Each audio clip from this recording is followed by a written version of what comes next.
Good evening, ladies and gentlemen. I should like now to introduce the featured artist of this evening's ordeal. I'm sure that you will all agree without any hesitation that Tom Lehrer is the most brilliant creative genius that America has produced in almost 200 years. And so perhaps a few words of biographical background might not be amiss. Endowed by nature with perhaps the most glorious baritone voice to be heard on any stage since the memorable concert debut in 1906 of Neville Chamberlain, endowed also with 12 incredibly agile fingers, Mr. Lehrer has had a long and varied career in the field of entertainment, starting with 9 years at Harvard University, where it was that he first decided to devote his life to what has since become a rather successful scientific project, namely the attempt to prolong adolescence beyond all previous limits.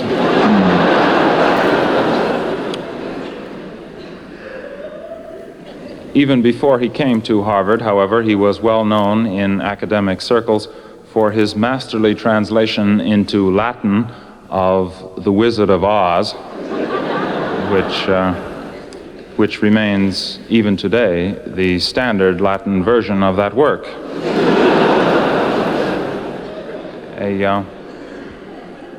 A few years ago, he was inducted forcibly into the United States Army and spent most of his indenture in Washington as a sort of Army liaison to the Office of Naval Contemplation.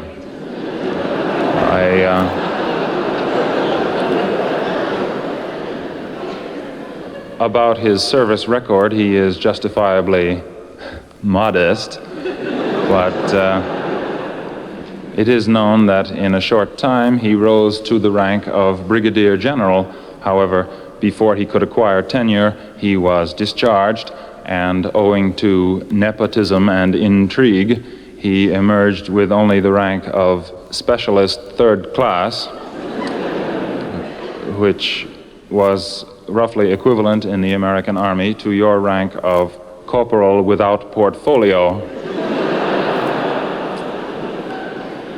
But to return to his career in show business, for several years he toured vaudeville theaters with an act consisting of impressions of people in the last throes of various diseases.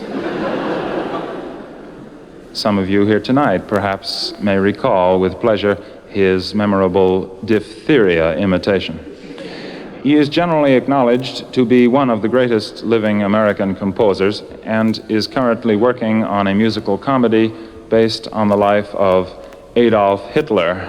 So without further ado, Tom Lehrer.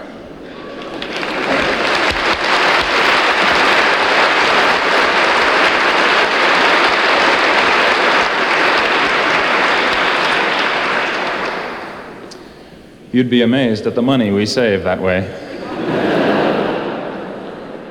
Well, what I like to do on formal occasions like this is to take some of the various types of songs that we all know and presumably love, and, as it were, to kick them when they're down.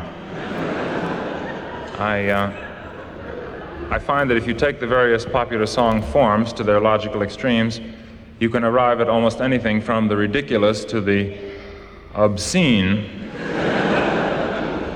or, as they call that in America, sophisticated. And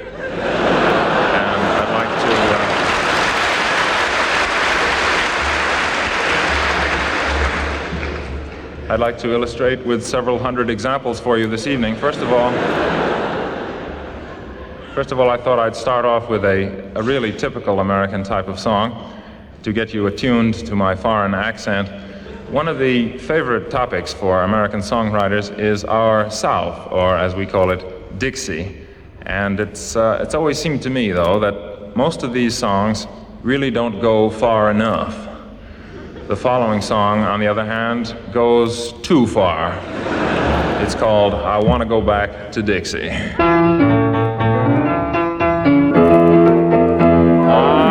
Go back to Dixie, take me back to the old Dixie. That's the only little old place for little old me. Old times they are not forgotten, whopping slaves and selling cotton and waiting for the Robert E. Lee. It was never there on time.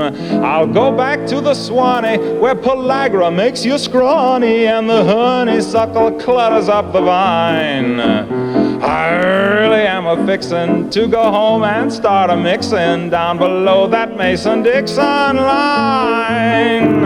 Oh, won't you come with me to Alabama, back to the arms of my dear old mammy. Her cookin's lousy and her hands are clammy, but what the hell, it's home. Yes, for paradise, the Southland is my nominee.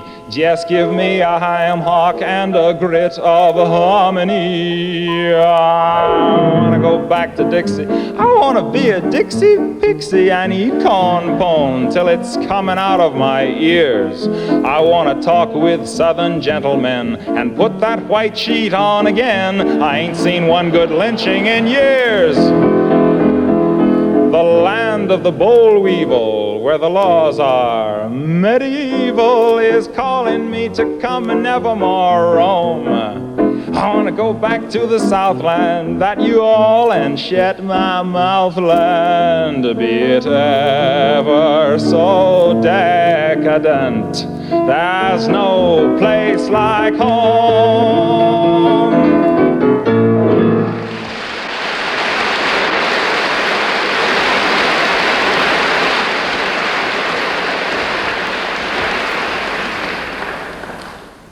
I should like to insert a small footnote at this point to the effect that I shall be singing these songs in the original American, but I will attempt to explain them briefly in English as I go along. However, some of them may get a bit too American in spots, so that some of you may be on rather a sticky wicket when it comes to these. We had hoped to provide a glossary of terms, but this was found to be economically unfeasible. So if you do find you have some difficulty in understanding, I suggest perhaps the best thing to do would be to drop a note to the American Embassy in Canberra, and I'm sure they'll be delighted to assist you.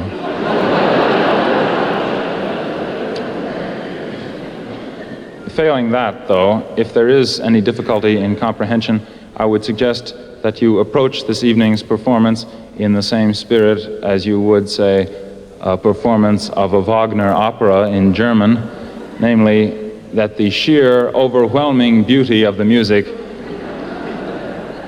precludes the necessity for understanding exactly what's going on. But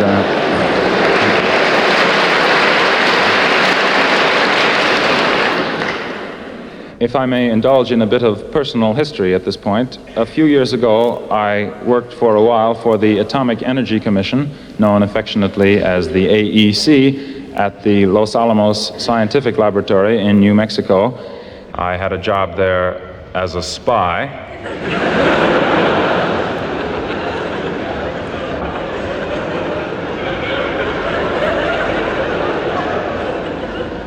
I expect you know that the staff out there at that time was composed almost exclusively of spies.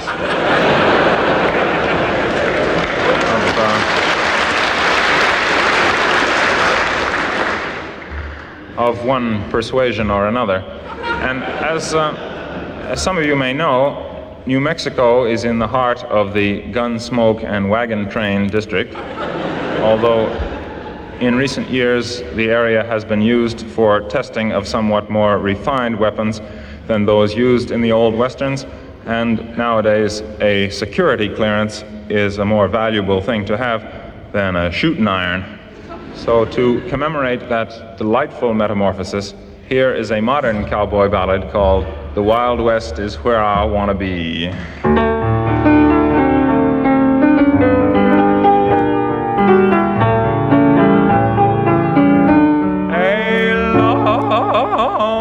the trail you'll find me loping, while the spaces are wide open in the land of the old AEC. While the scenery's attractive and the air is radioactive, oh, the Wild West is where I wanna be. Mid the sagebrush and the cactus, I'll watch the fellas practice dropping bombs through the clean desert breeze. I'll have on my sombrero, and of course I'll wear a pair of Levi's over my lead BVDs. I will leave the city's rush, leave the fancy and the plush, leave the snow and leave the slush and the crowds. I will seek the desert's hush, where the scenery is lush. How I long to see the mushroom clouds. Mid the yuccas and the thistles, I'll watch the guided missiles, while the old FBI watches me. Yes, I'll soon make my appearance, soon as I can get my clearance, 'cause the Wild West is where I wanna be.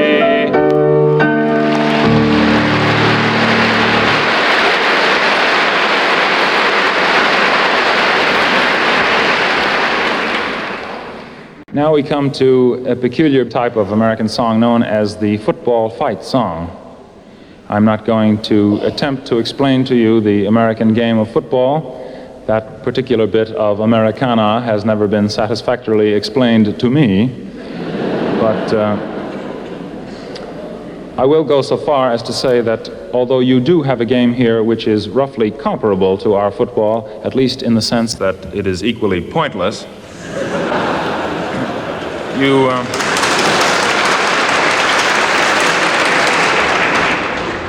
do not, I believe, have any counterpart to our football fight song, and it is with that aspect of the problem that I propose to deal. Many years ago, during my undergraduacy, there used to be these long Saturday afternoons in the autumn with nothing to do. The library was closed.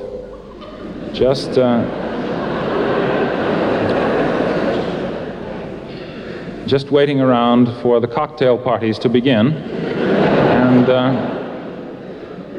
some of us used to wander over to the, I believe it was called the stadium, to see what might be going on there. And on occasions like this, one did come to realize that the football fight songs, which one hears in comparable American stadia, have a tendency to be somewhat uncouth and even violent, and that it would be refreshing, to say the least, to find one that was a bit more genteel. And here it is, dedicated to my own alma mater and called Fight Fiercely, Harvard.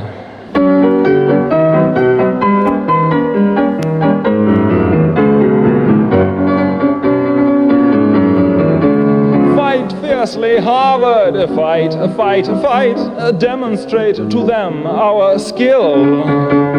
Albeit they possess the might, nonetheless we have the will. How we will celebrate our victory, we shall invite the whole team up for tea. How jolly. Hurl that spheroid down the field and fight, fight, fight. Fight fiercely, Harvard, fight, fight, fight. Impress them with our prowess, do. Oh, fellows, do not let the crimson down. Be of stout heart and true. Come on, chaps, fight for Harvard's glorious name. Won't it be peachy if we win the game? Oh, goody. Let's try not to injure them, but fight, fight, fight. Let's not be rough, though. Fight, fight, fight, and do fight fiercely. Fight, fight, fight.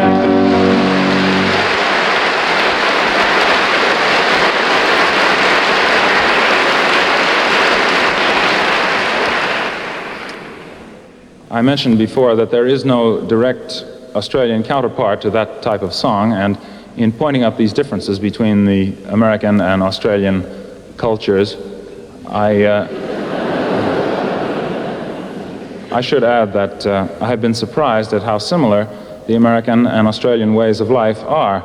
I hope you won't take offense at that. Some countries do, you know. But naturally there are many basic differences. For example, in Boston, Massachusetts, on the outskirts of which I live, and which is one of the oldest cities in the United States, it is considered a matter of great pride for one to be able to claim that he is descended from the original settlers. Such, I gather, is not the case here.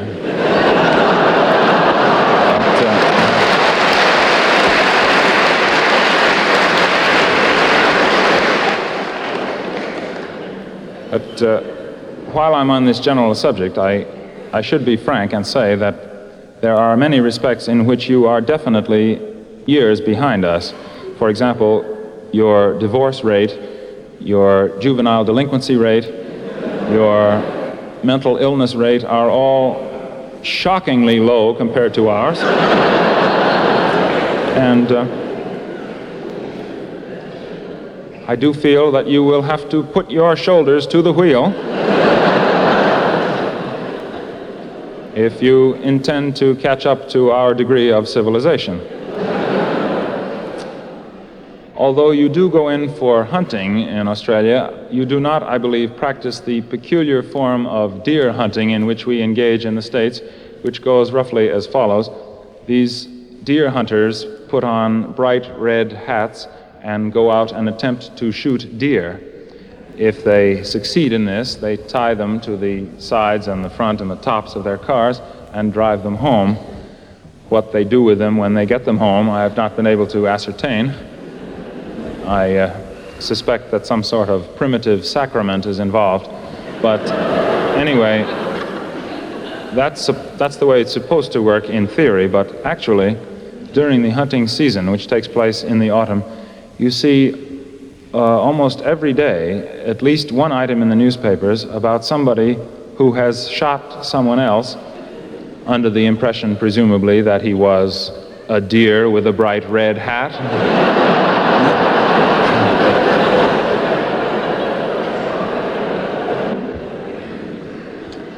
Or possibly a large flesh-colored squirrel. But it seems to me that this marks an encouraging new trend in a grand old sport and deserves a new type of hunting song, which I present herewith.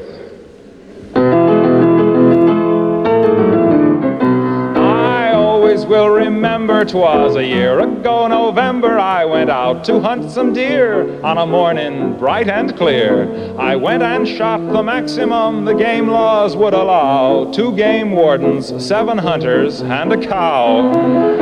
I was in no mood to trifle, I took down my trusty rifle and went out to stalk my prey. What a haul I made that day. I tied them to my fender and I drove them home somehow. 2 game wardens, 7 hunters, and a cow. The law was very firm, it took away my permit, the worst punishment I ever endured. It turned out there was a reason, cows were out of season, and one of the hunters wasn't insured. People ask me how I do it, and I say there's nothing to it. You just stand there looking cute, and when something moves, you shoot. And there's 10 stuffed heads in my trophy room right now, 2 game wardens, 7 hunters, and a purebred Guernsey cow.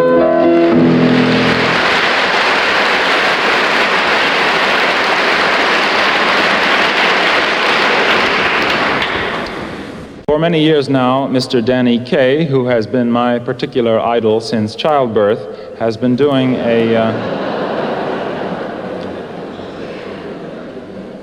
routine about the great Russian director Stanislavski and the secret of success in the acting profession. And I thought it might possibly be of interest to adapt this idea to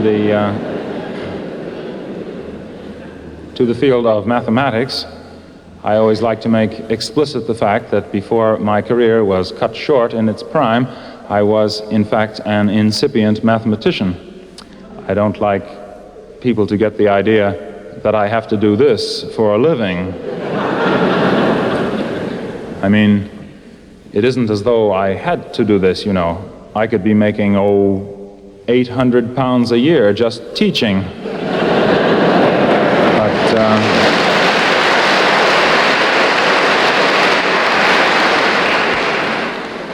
But be that as it may, some of you may have had occasion to run into mathematicians and to wonder, therefore, how they got that way. And here, in partial explanation, perhaps, is the story of the great Russian mathematician Nikolai Ivanovich Lobachevsky.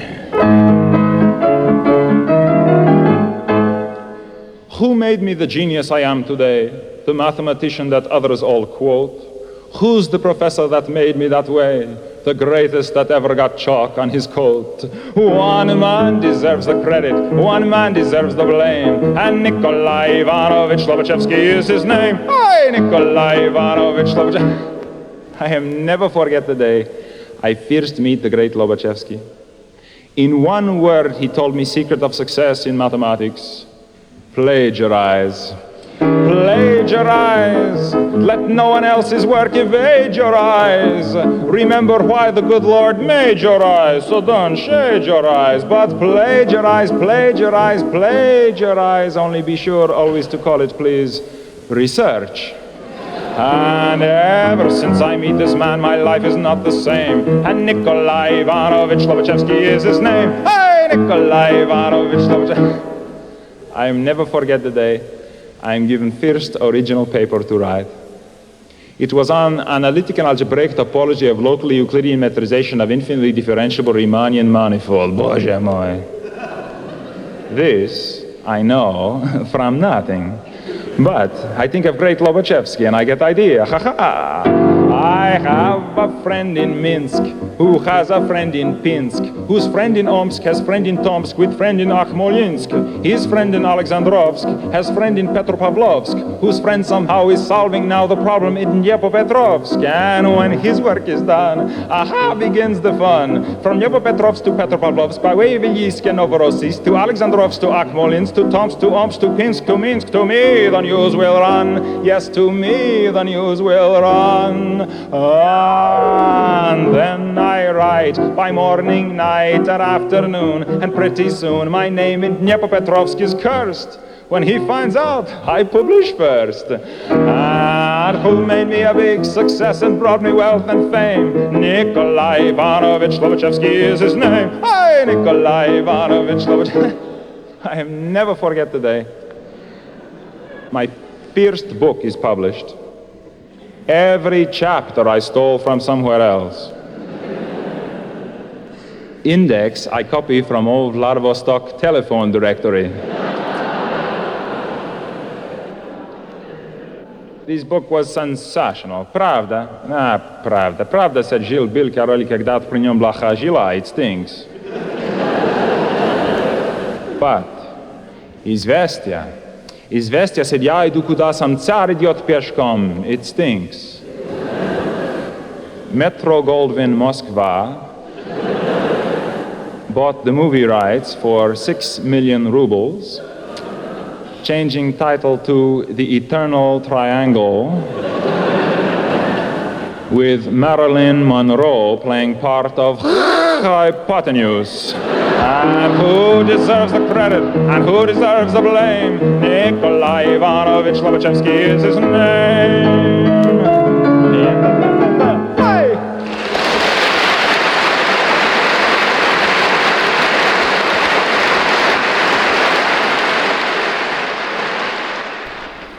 And now I'd like to turn to the folk song, which has become in recent years the particularly fashionable form of idiocy among the self-styled intellectuals in the States. People who deplore the level of current popular songs, although I will admit that they seem to be recording almost anything these days. Have you heard Sessue Hayakawa's record of Remember Pearl Harbor? Anyway.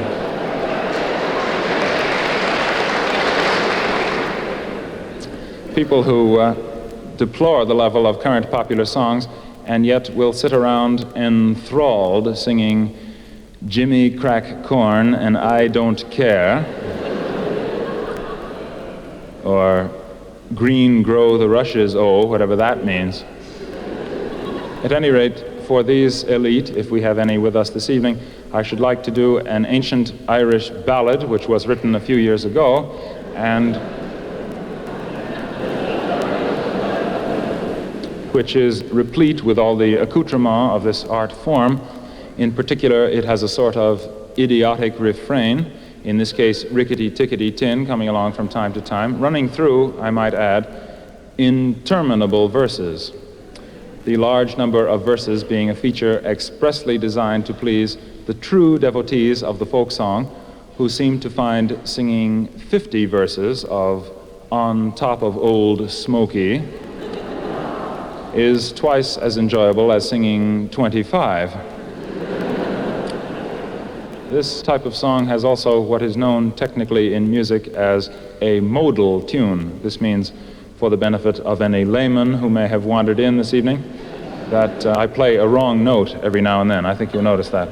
I should say this song does differ strikingly from the genuine folk ballad in that in this song, the words which are supposed to rhyme actually do. Oh.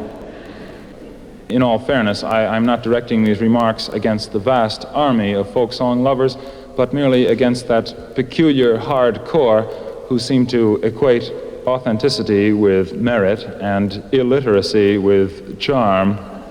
Oh, one more thing. One of the more important aspects of public folk singing is audience participation, and this happens to be a splendid song for group singing. So if any of you feel like joining in with me on this next song, I would appreciate it if you would leave right now.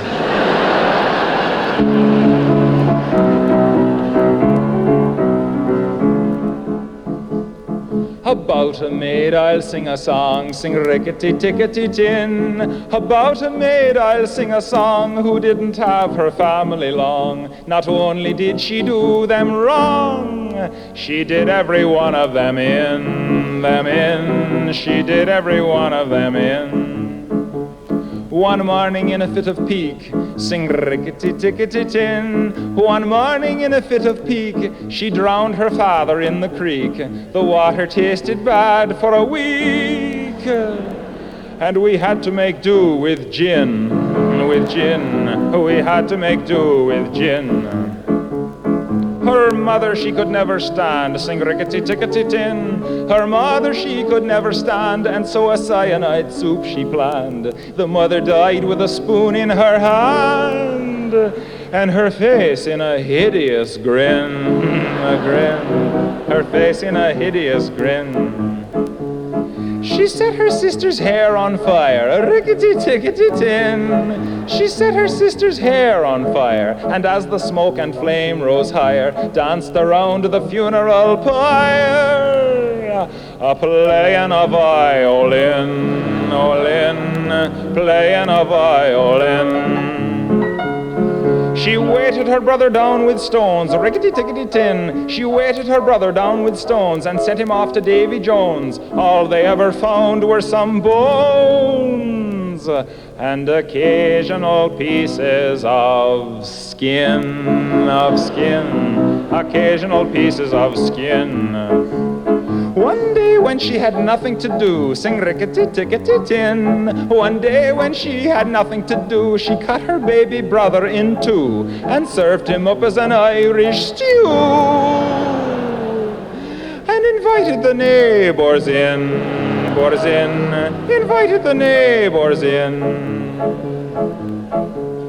And when at last the police came by, sing rickety-tickety-tin. And when at last the police came by, her little pranks she did not deny. To do so she would have had to lie, and lying she knew was a sin, a sin. Lying she knew was a sin.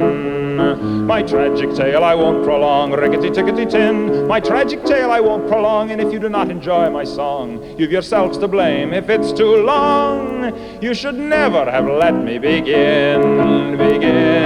You should never have let me begin.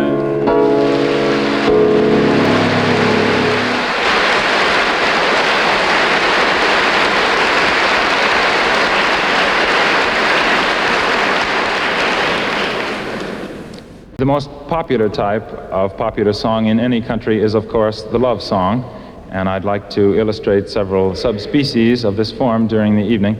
First of all, the type of love song in which the fellow informs the girl that although the years ahead will almost certainly destroy every vestige of her already dubious charms,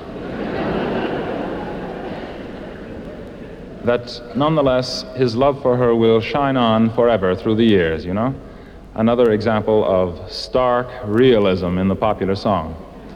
This particular example is called When You Are Old and Gray, and I'd like to dedicate it to anyone in the audience who is still in love with each other. Since I still appreciate you, let's find love while we may, because I know I'll hate you when you are old and gray. So say you love me here and now, I'll make the most of that. Say you love and trust me, for I know you'll disgust me when you're old and getting fat. An awful debility, a lessened utility, a loss of mobility is a strong possibility.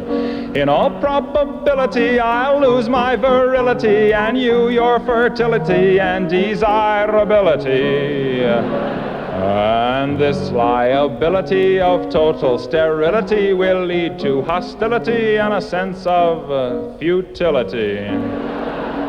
So let's act with agility while we still have facility, for we'll soon reach senility and lose the ability. Your teeth will start to go, dear. Your waist will start to spread. In 20 years or so, dear, I'll wish that you were dead. I'll never love you then at all the way I do today. So please remember, when I leave in December, I told you so in May.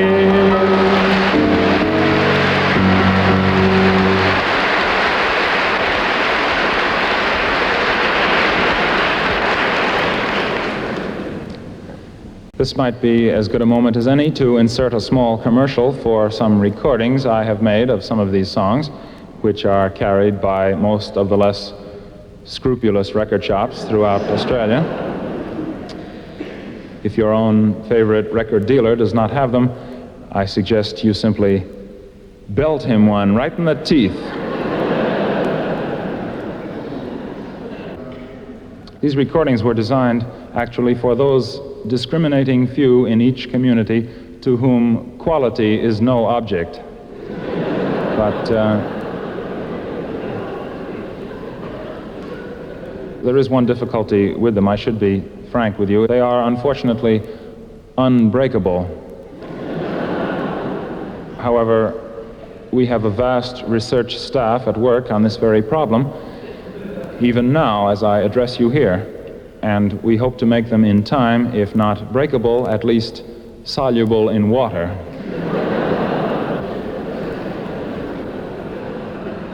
So much for the commercial. Now we come to the Dear Hearts and Gentle People school of songwriting, in which the author tells you that no matter how much sin and vice and crime and corruption go on where he comes from, it's still the best place in the world because it's home, you know, sort of gets you. This example is called My Hometown.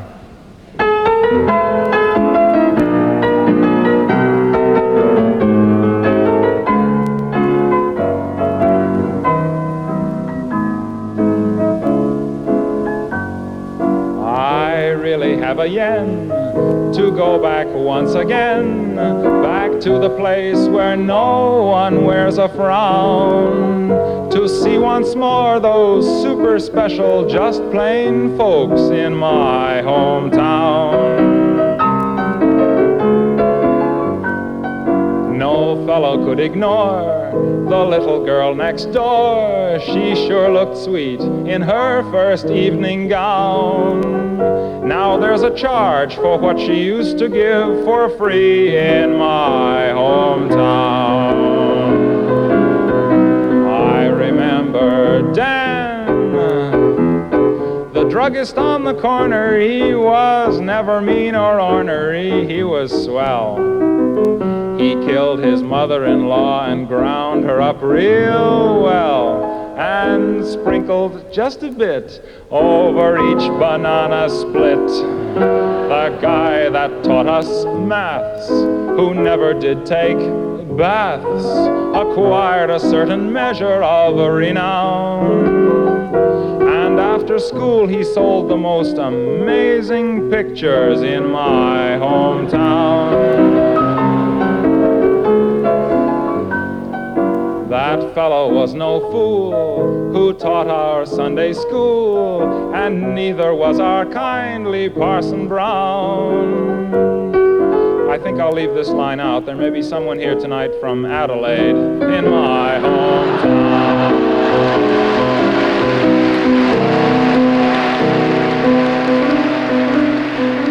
I remember Sam, good old Sam. He was the village idiot, and though it seems a pity it was so, he loved to burn down houses just to watch the glow, and nothing could be done because he was the mayor's son, the guy that took a knife and monogrammed his wife, then dropped her in the pond and watched her drown. Oh yes, indeed, the people there are just plain folks in my hometown.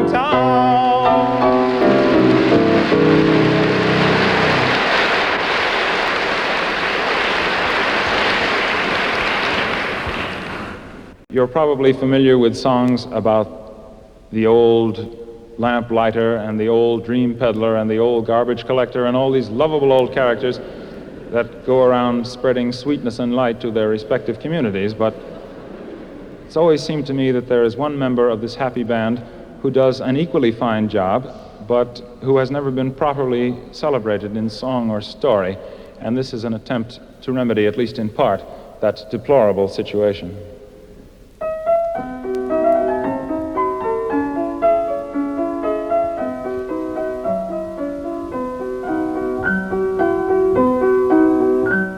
When the shades of night are falling, comes a fellow everyone knows. It's the old dope peddler, spreading joy wherever he goes.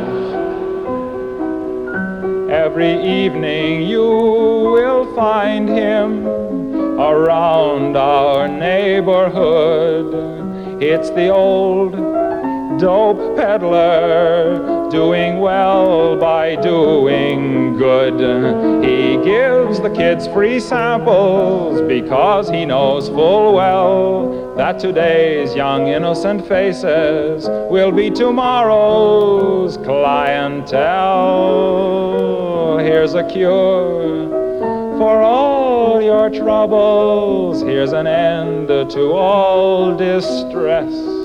It's the old dope peddler with his powdered happiness.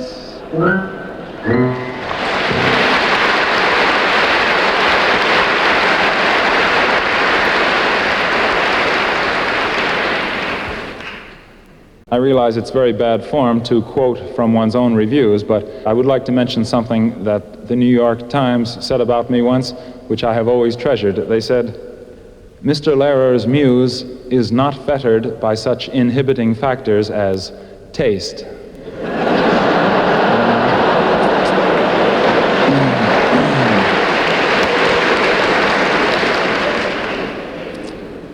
But enough of former triumphs. I'd like to turn again to the love song and illustrate I generally like to include at least one or two love songs in the evening's program, partly perhaps to convince people that even at the Harvard University Graduate School, that hotbed of celibacy that I used to call home,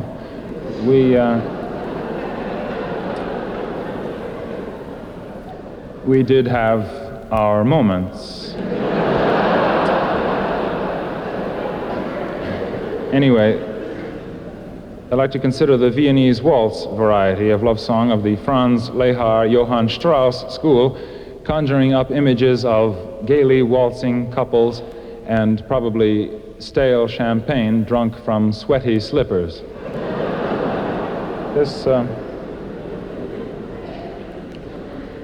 This illustration is called the Weiner Schnitzel Waltz.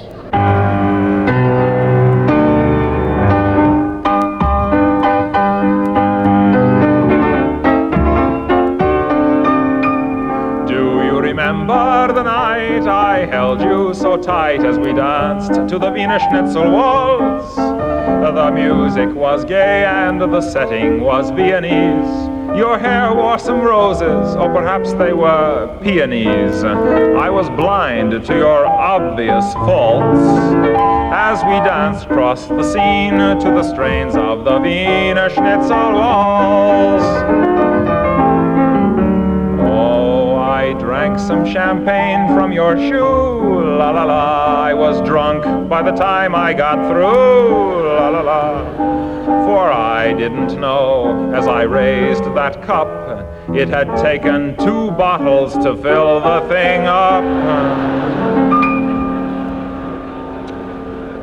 It was I who stepped on your dress, la la la. The skirts all came off, I confess, la la la, revealing for all of the others to see just what it was that endeared you to me.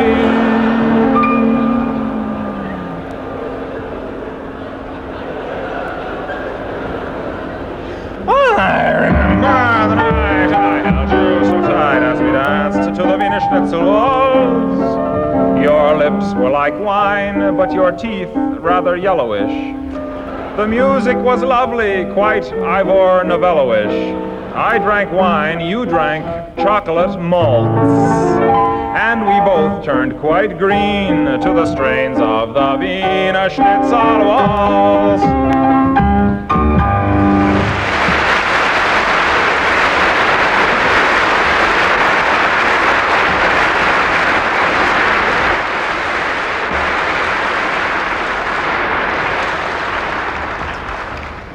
One more love song. This one is a tender little ballad entitled simply, I Hold Your Hand in Mine.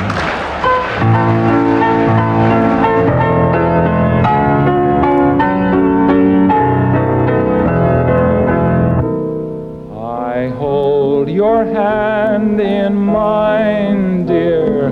I press it to my lips.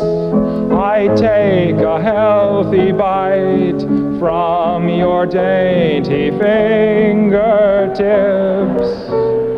My joy would be complete, dear, if you were only here. But still I keep your hand as a precious souvenir. The night you died, I cut it off. I really don't know why. For now, each time I kiss it, I get blood stains on my tie. I'm sorry now I killed you, for our love was something fine. Until they come to get me, I shall hold your hand in mine.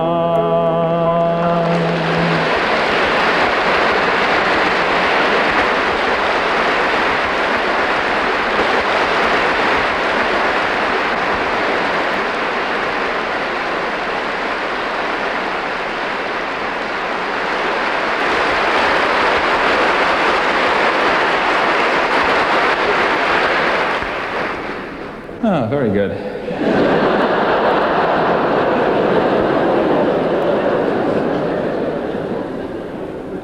I've been delighted to find that people in Australia are just as sick as those back home. Good on you. This is actually is particularly rewarding to me because I have always regarded it as part of my mission in life to follow around after Billy Graham and try and undo some of the work he has done.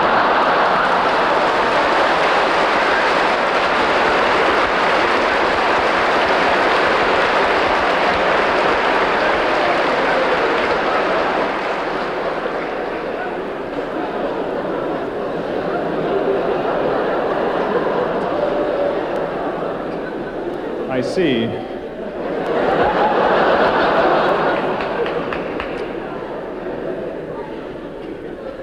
You can make your decisions backstage after the show.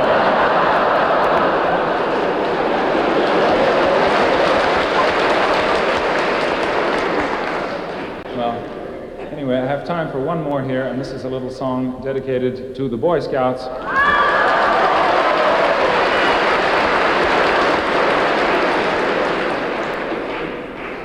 We seem to have several patrols here tonight.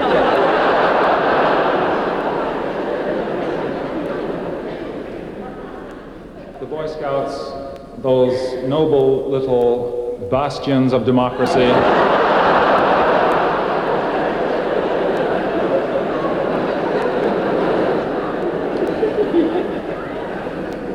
and the RSL of tomorrow.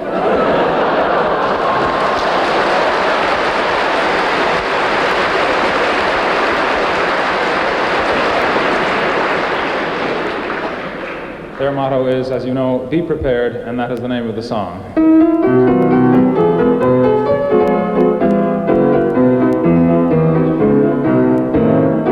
Be prepared, that's the Boy Scouts marching song. Be prepared, as through life you march along. Be prepared to hold your liquor pretty well.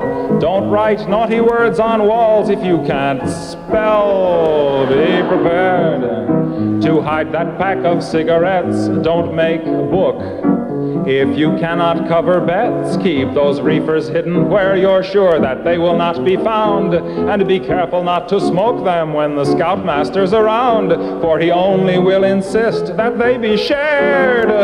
Be prepared. Be prepared. That's the Boy Scouts' solemn creed. Be prepared.